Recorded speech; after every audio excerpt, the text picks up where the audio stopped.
This is way better than expected. New power rankings has been released by NFL.com. It has the Buccaneers in a very interesting spot, which is worth discussing, and also just what it means for the Buccaneers, who they're ahead of, who they're behind, what it means for the expectations of this team going into the season and preseason now. I'm Sebastian with Buccaneers Digest. Welcome, everybody. And make sure to subscribe. 95% of y'all still not subscribed, but that's okay. Hit the bell, hit the button. You know what you have to do. We're trying to go for 1K like Mike Evans. You know that good stuff. Mike Evans 1K. And once we have that going, we'll be doing live streams for all the preseason games and regular season.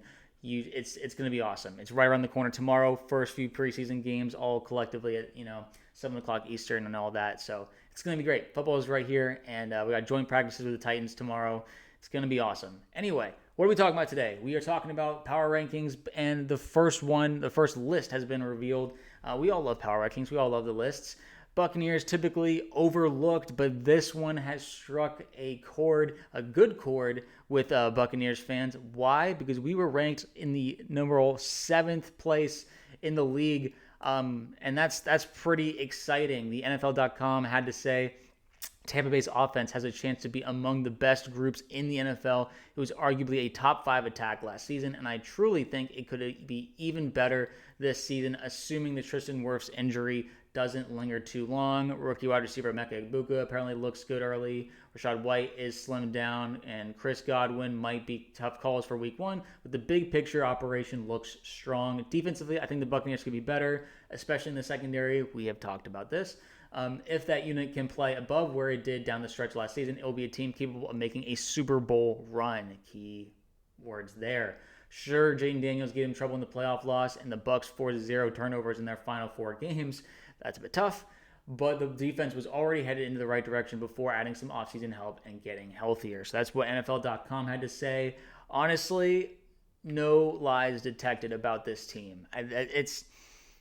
The defense was a bit of a concern down the stretch. I mean, we weren't blowing games, but we were in the halfway through the mark of the season, but we weren't exactly, really balancing things out. The offense was doing a lot of the work, and not to, dog on the defense too much. We have some really good players on there. Obviously, Lavonte, Vita, Yaya, Kalijah, Antoine, who was hurt a lot of last season. But anyway, there are good players. I love Zion too, but it's just a matter of can they perform consistently, and that's kind of why the Buccaneers are ranked where they are. But top 10 is always great. Being called a Super Bowl contender, all Bucs fans all know this. This is a contending team, and who knows how far we would have gone if we had gotten past Washington, which is definitely a disappointing loss.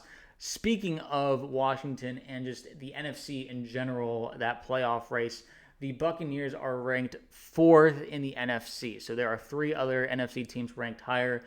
At number 6, you have the Washington Commanders. That's the one that beat us on a last-second field goal. Fair enough, they beat us in the playoffs, and they also went to the NFC Championship game. They are working through a Terry McLaurin trade situation. We'll see what comes of that, or if it happens at all. But every team has their problems that they're working through right now. Like they mentioned, the Wirfs injury for us, Godwin, all that stuff. But the thing is, the offense is really not that much of a good concern because we're so deep and we're so prepared. We have the synergy, we have the camaraderie, and it's more about the defense really playing up to the speed. But yeah, we had Washington ahead of us. Detroit is ahead of us. They are ranked at number 5 right now, and then there's the Eagles, at number 1, obviously. This is fair. I can accept this. All those teams were ahead of us in the playoffs, and I, in the end, if I was doing the rankings, I would have the Bucs ahead of the Lions because of all the losses that they took. Coordinator-wise, they lost Ben Johnson and Glenn, their defensive coordinator, so they're kind of resetting there. Ben Johnson in particular, a huge asset for them. He was often considered the highest touted head coaching option going into this past offseason, who's now with the Bears. Liam Cohen, we did lose our offensive coordinator, so we're also dealing with that with Grizzard, although we've been hearing a lot of good things about Grizzard and how the team has been learning his system and how it's not too different from Cohen's. So that's why people aren't dogging on the offense too much or worried about it as much as maybe the Lions might be. That's why the Lions are at 5. But what do you guys think about that, or the ranking in general? There's a lot of different conversations, obviously, about where the Buccaneers are ranked. We have here, it mentions while Mayfield, while Mayfield fell short of being ranked among the most elite quarterbacks in the game, number 50. This is referring to the NFL top 100 players voted by the players. This number 50 is a fair reflection of where he stands. Not considered the most elite quarterback, but firmly in the conversation and above several others. Notably, he slots in above Tua at 91, Dak at number 97, Sam Darnold number 72, Jordan Love number 68, Bo Nix 64, Stafford at 59, and Herbert 56. So this obviously puts him squarely in the top 10. And I think most people would consider Baker a top 10 quarterback. I think that's fair. And when you have a top 10 quarterback, you're typically probably going to have a top 10 team. It's just the quarterback elevates so much around you, and Baker being the leader he is, and just the locker room guy that everyone seems to really enjoy and he's matured into. It's just he's an elevator, and that's not really something we used to have in Tampa before the Brady era. We really kind of struggled with having elevators in big roles. You know, Mike Evans is a great leader, but at the same time, he's a receiver. It's hard for a receiver to be the guy who's like lifting the rest of the team, even if they're performing really well. It's like it's just kind of outside of their zone. Receivers are very much playmakers, and but they're anyway. We all know who Mike is and how great of a guy he is. He's a leader. He's a captain for a reason. Wirfs, he's a great leader on the team. We have great leaders on the team, but Baker being where he is, ranked 50, I think is really respectful. He wasn't ranked after his 2023 season with the Bucs, his first season with the Bucs. Even though he had a really strong season, he probably should have made that top 100. But now it's like, okay, people are recognizing that first season with Tampa wasn't a fluke, because he followed up with a 40-plus touchdown year, 4,500 yards, all those good stats.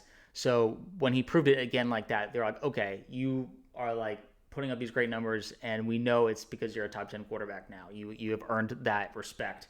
And I think that's great. I think that the league giving us that respect is important, because we want the expectations. We want them to know, hey, this team is a 4-time division winner in a row. We're going for our 5th in a row, which hasn't been done before in the NFC South. So that's really important. And regarding the number 7 ranking for the Buccaneers, Adam Sleven from Pewter Report had to say, it is fair to say, based on what is known so far, that he is held in a higher regard by those on the field that those in the national media. Sorry, this is regarding the Baker ranking. One can assume that he is likely 8th best quarterback on the list. Ranking Mayfield at 50 reflects both respect and measured skepticism. It is recognition from the players that the veteran quarterback has not just revived his career, he has now earned their confidence and cemented his status in a league where quarterbacks rule the rankings. Breaking into the top half after years of uncertainty tells the story. Baker Mayfield has overcome his journeyman past to become a true franchise quarterback with the Bucs. And I think this is very, very telling in a good way of what Baker means to this franchise, how he has continued the legacies of Mike Evans, Chris Godwin, their production, and also these other guys that we brought in, Jalen McMillan, Emeka Egbuka, Bucky Irving, Rashad White. All these guys just really enjoy his presence. Graham Barton, Tristan Wirfs have all become very close to him. Gadecki, I can go on and on. The offensive coordinators all love his attitude, and of course the offensive coordinators love him. He's getting them head coaching jobs. It's a head coaching carousel here in Tampa. So anyway, that it's good to know that there is also that bit of skepticism, though, because being ranked at 50, you're still not like top 30 or top 20. There's definitely room for improvement. You're told you're in the top 50, and that's cool. That feels good. But at the same time, you're like, okay, like how much further can I push this? Can I be in like MVP discussions or Offensive Player of the Year discussions? He got a couple of those votes last year, but it was only a few. It wasn't that many, because Josh and Lamar were really competing for the MVP. Offensive Player of the Year was clearly going to Saquon. So in the end, how does Baker really make that push? It's about limiting the turnovers, and it's tough sometimes when you're a gunslinger. You're scoring a lot, but it also means that you're taking a lot of risks. He's a guy who's going to keep pushing to extend a play, and sometimes that is to his detriment or to the team's detriment. With 16 interceptions, so that's not always the best thing, obviously, but it's if he can do it, then that'd be great. We also have from NFL Spin Zone here, Lou Scataglia. Sorry. You really have to hand it to Tampa Bay Buccaneers GM Jason Licht. He's been one of the best drafting GMs in the NFL for years now and just keeps his foot on the gas. Baker Mayfield played the best football of his career in 2024, and this roster overall is just stacked with key talent, especially along the offensive line and at wide receiver. There aren't many flaws with the Bucs roster for 2025. This is coming from the analysis of Bucs being ranked at number 7 in the power rankings. He's right. He's absolutely right that this team is looking. The starting roster is extremely strong. Now, the depth is kind of what we're working around right now and what we're excited to see in the preseason. How strong is our depth? Because it's been a problem for us in the past. The injuries come in early, and we realize, okay, the depth isn't what we needed it to be. And, it's hard for most teams. Most teams don't have incredible depth unless you're like the Eagles or like the Lions, who suffered a lot of injuries but were able to get past it. It's something that, like, championship teams do have to work through, and so that's something that we're just going to be paying attention to these preseason games is what we have behind these doors, and who's really going to be stepping up and advancing, like Devin Culp, who we just talked about in the tight end room. But wide receiver room, very deep. Running back room, very deep. Offensive line, it's just, can we hold up without Tristan for the first 4 games? And then defense, where is the depth there? Because there is concern about the linebacker room being not very deep, because as soon as Sebastian Dennis goes down, we're stuck in a situation where, like, Lavonte David kind of has to do everything. Devin White didn't work out here in Tampa, and the edge rushing room is also kind of like, okay, we have Yaya, we have Hassan Reddick. Those are 2 good starters, but if one of them goes down, we don't have Joe Tryon here anymore, and we have Chris Broswell, like, someone that we drafted in 2024, but at the same time, we're waiting for that jump for him. He was more of a project player, drafted out of the 2nd round. So there's still a lot of questions there defensively. The starting safety position, the young corners that we have in Bennett and Morrison and Jacob Parrish, are they going to be NFL ready once the season starts, or is it they're going to be a big learning curve like there typically is with young corners? Just a lot of questions there. A lot of questions that need answering, especially on the defensive side. So, and then how is Grizzard going to do as an awesome offensive coordinator? I think this team is a top 5 team in the NFL. So being at 7 is pretty close to where I have them. It's just a matter of managing expectations for the coach with Coach Bowles. He has been criticized in this past for not using his timeouts very wisely during games, or just crunch time decision making.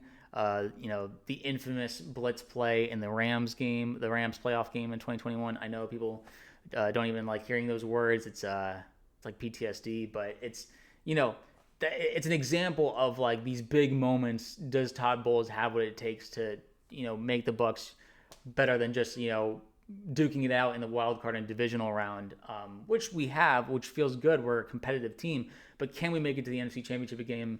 Can we make it to the Super Bowl? And can we be competitive in those games? That's really kind of what the big question is right now. We are in the golden era of the Buccaneers, where we're just consistently playing at a really high level. We're winning our division.